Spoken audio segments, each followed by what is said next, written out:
do all of these shades have in common? If you guessed they are all skin tones for one character from the Scooby-Doo franchise, you would be correct. I, honest to God, did not notice the difference in skin tone between the different iterations of Luna, one of the Hex girls, when I was doing my Glow Up or Glow Down series, so thank you so much for everybody that was commenting about it. I looked at this difference from 1999 to 2003, and my only thought process about it was that they added buttons to her outfit. Being like I am, this issue isn't always at the forefront of my mind when I'm looking at character design, but now that it has been pointed out to me, I definitely want to talk about it because they did whitewash Luna. See that this character right here is clearly a redesign of this character, but they completely changed like a major aspect of her character. At the very least, she did get some of her melanin back in the two most recent iterations, the Scooby-Doo Mystery Incorporated and the Scooby-Doo and Guess Who. For these two skin tones in the middle, who is that?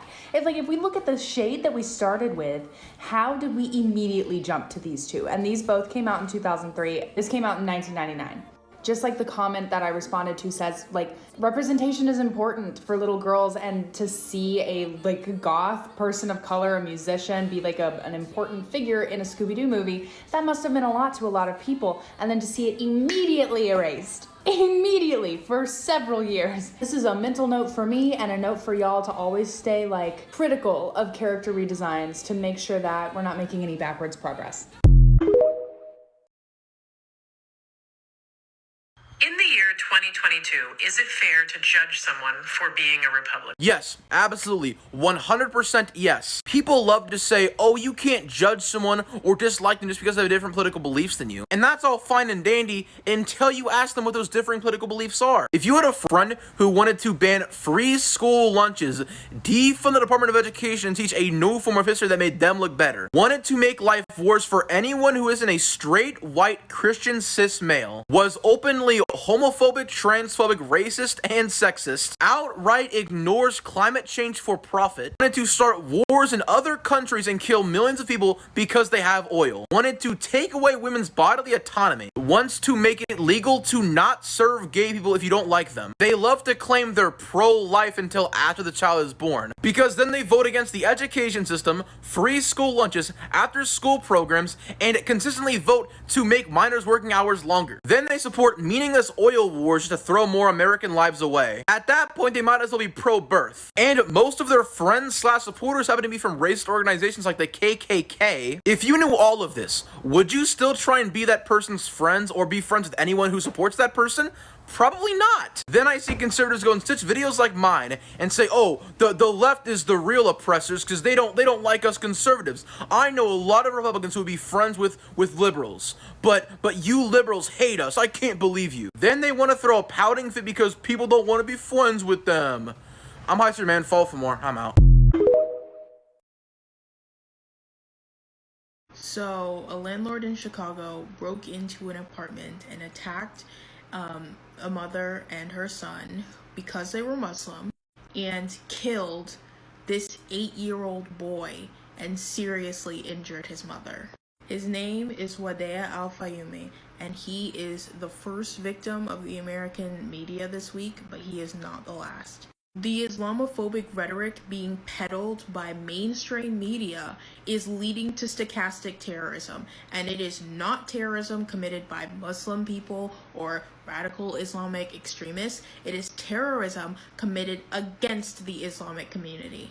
This precious child's life was ended prematurely because a maniac took the rhetoric that is being peddled by some of the highest officials in our government right now and decided to act against innocent people. It is reprehensible. What is the history of the term ghetto, and how did it go from being associated with the Jewish community to being a derogatory descriptor for the Black community? The term was first used in 1516 Venice, Italy. To appease calls from citizens demanding that the city be Christian only, the Jewish population was segregated to a few blocks of land. According to scholar Daniel Schwartz, a ghetto is defined as sections of cities where minority groups are confined by segregation policies, physical barriers, or socioeconomic factors. and this was just the beginning. Jewish ghettos would remain the status quo throughout the 16th and 17th centuries. It wasn't until the late 19th century that the term traveled across the Atlantic to the United States. As immigrant and migratory populations rose in major cities across the US, there were dense communities of Black people in urban low-income neighborhoods. Black folks started to use the term ghetto to describe their untenable living conditions and critique the practices that made them possible, like redlining. Meanwhile, under Nazi Germany, Jewish communities were being forced into ghettos in over 1,000 cities across Europe. But the intention this time was different. Not permanent relocation, but a pit stop on the way to death camps. After World War II, these Jewish ghettos were outlawed. Today, the term is mostly associated with low-income inner-city Black neighborhoods. Like most historically fraught terms, ghetto teeters between reclamation and condemnation. Think of big hoops or the brown lip liner trends that were originally viewed as ghetto, but have been rebranded and whitewashed as the clean girl aesthetic. In response, these trends are being reclaimed by Black and brown communities. What are your thoughts on the term? Let me know in the comments.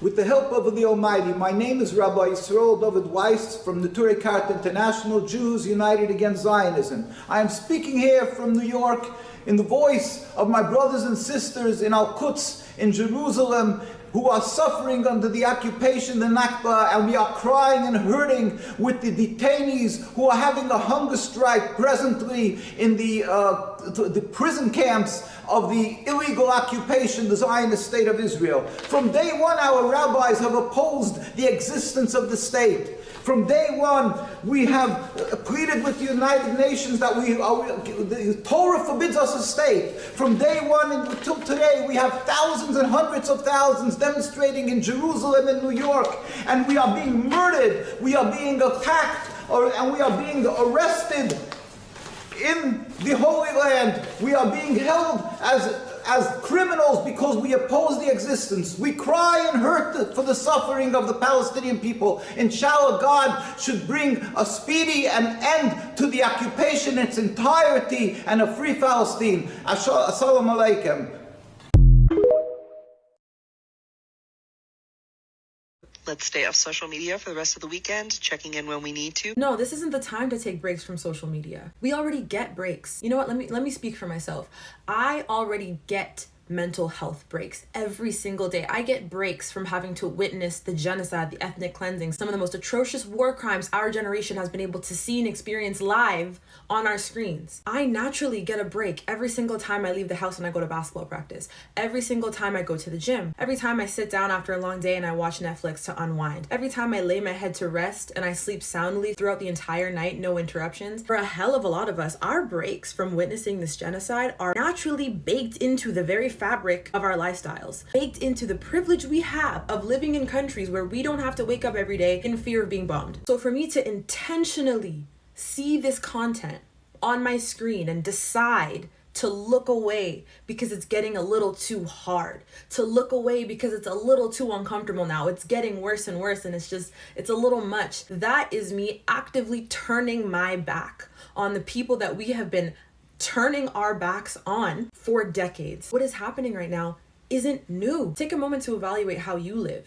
How many breaks do you get in your day where you don't have to think about this? You don't have to feel it. And this video is not just for white people, huh? This is for everyone. Because even myself, as a Black queer person who experiences racism and misogyny, misogynoir, homophobia every single day, I could say, you know what, this is just not for me. I already deal with so much. I could say that. And again, I'm speaking for myself personally. Because I experience those things every day, I have the capacity to, at the very least, bear witness, keep record, and openly and outwardly support Palestine and Palestinian people right now. The people who have, by the way, always supported us, Black people. And some days, yeah, it's hard. Just yesterday, I thought to myself, you know what? I want to take a break. I have been watching videos of people being bombed, of children being unalived, their parents holding them in their arms, learning how entire families, entire bloodlines have been removed from the Gaza Civil Registry because there are absolutely no survivors in their families. Those families don't exist anymore. We have to acknowledge that it is a privilege to be able to put our phones down. And this should be obvious. Do what you gotta do to get through every single day. Do what you gotta do. But in response to the video I showed at the beginning, this is not the time to put your phone down for the weekend and just take a break. If it gets too hard, like, it's okay to look away for a little while. They want us to look away. They want us to become desensitized to the violence Palestinian people have been experiencing for decades. And you know what? They've successfully desensitized us. Again, this has been happening for decades. The propaganda we've been fed is doing its job. And right now they're saying the quiet part out loud. Saying the quiet part out loud. And now is not the time to tune out. Now is not the time to not pay attention. As I've said in my last couple of videos about social media censorship and Bill C-18 in Canada and all of that, it's going to be a collective effort. All of us need to do the work to share content across all platforms so we can bypass all of these very insidious algorithms that aren't allowing us to see what's really going on. Every last one of us has the power and the capacity to share information and to show support. Social media is a tool. It can be used for good or it can be used for evil. We've seen how it's been used for evil, but we also get to participate in using it for good. Perfect example right now. Drop in the comments pro-Palestinian Instagram accounts, TikTok accounts, Twitter accounts, the names of journalists, any information that you have that you can share. Drop it in the comments. We can share with each other. This is not the time to look away. This is the time to lean in. You cannot girl-splain genocide and colonization. I don't know when explaining for the girls became explaining for dummies, but I don't know why people think that everything needs to be synthesized to like a little 2-minute TikTok of like cute metaphors. Because it is one thing to try and make information accessible, but then trying to dumb down ethnic cleansing, genocide, and colonialism to such dumb terms and such simple terms to the point that like you've got rid of all the vital information and you're like literally disinforming people at this point because you're trying to make it seem like it's some even conflict, which it's not. It's wrong because there's never going to be an apt analogy to what is being done to Palestinian people. And also on top of that, the girlies are not dumb. The girlies can research and read and should outside of TikTok. Not everything needs to be synthesized to such cute little aesthetic terms because that's not what it is. That's not the reality. Buckle up, girly pops. We're talking about Israel and Palestine. Let's start from the beginning. Let's say you have a girl named Pat. Videos like that are the legacy of feminized ignorance that y'all have popularized on this app through pop feminism. This is the legacy of girl math and being 28-year-old teenage girls and girls splaining your way through abject horrors. The fact that she felt comfortable enough to hop on this app and discuss genocide and ethnic cleansing in the context of group chats and clubs, and for y'all to thank her is so morally reprehensible that I know you can't understand the severity of such an act against the Palestinian people. I pray, other than the fact that you should be using your full adult-sized brain, that one day, God forbid, if this would have happened to you and your people, a bitch like her does not feel comfortable enough to hop on this app and discuss it with the blasé attitude of someone choosing condiments for a burger. I pray that people are willing to sit in the severity of the suffering of your people without pussy pink on it. I pray that you all go to hell. And if you don't have a drive, if you don't have a car, I'm for the girls. I'll drive you there. This is soulless behavior. This is a list of 5 things that are not swag about the US government. So please rise and put your right hand over your heart because we're about to commit treason. First on the list is a good one. It's the fact that every year I have to prove to the government that I still have my chronic, lifelong disability. Not only that, but during the interview process, they ask me insane questions such as, have you ever worked for a railway before? I don't know what year you think it is, but I also haven't worked for any oil barons, if that matters. Number 2 is the Statue of Liberty. First of all, France, I think it's whack when you give a gift and the recipient has to assemble it themselves. Also, obviously we didn't like it so much. Look how far away we put it from civilization.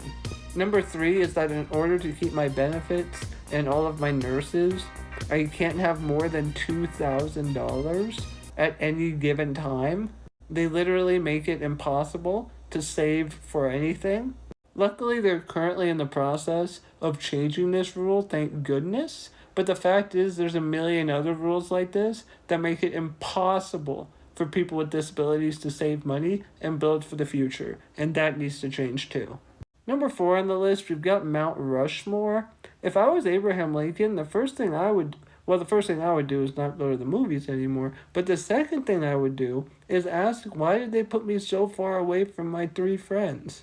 Also, consider me old-fashioned, but I think it's tacky to have your face engraved into a mountainside.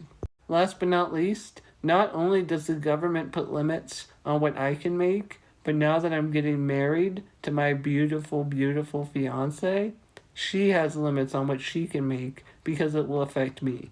And that is insane. So we know Palestinian people were able to give black people tips on how to combat a police force during Black Lives Matter, right? But have you ever considered why that might be the case? Did you know that thousands of US police and law enforcement are trained by Israeli officials? Either in Israel or they come over here to train them on our land? Sit with that. Sit with that for 1 second. Thousands of US law enforcement officials, a policing system known for brutalizing black and brown people that has roots in the KKK, trained by Israeli forces, Israeli police that have been cited multiple times for their excessive use and torture, even against children, against peaceful protesting, their excessive surveillance. What does that tell you?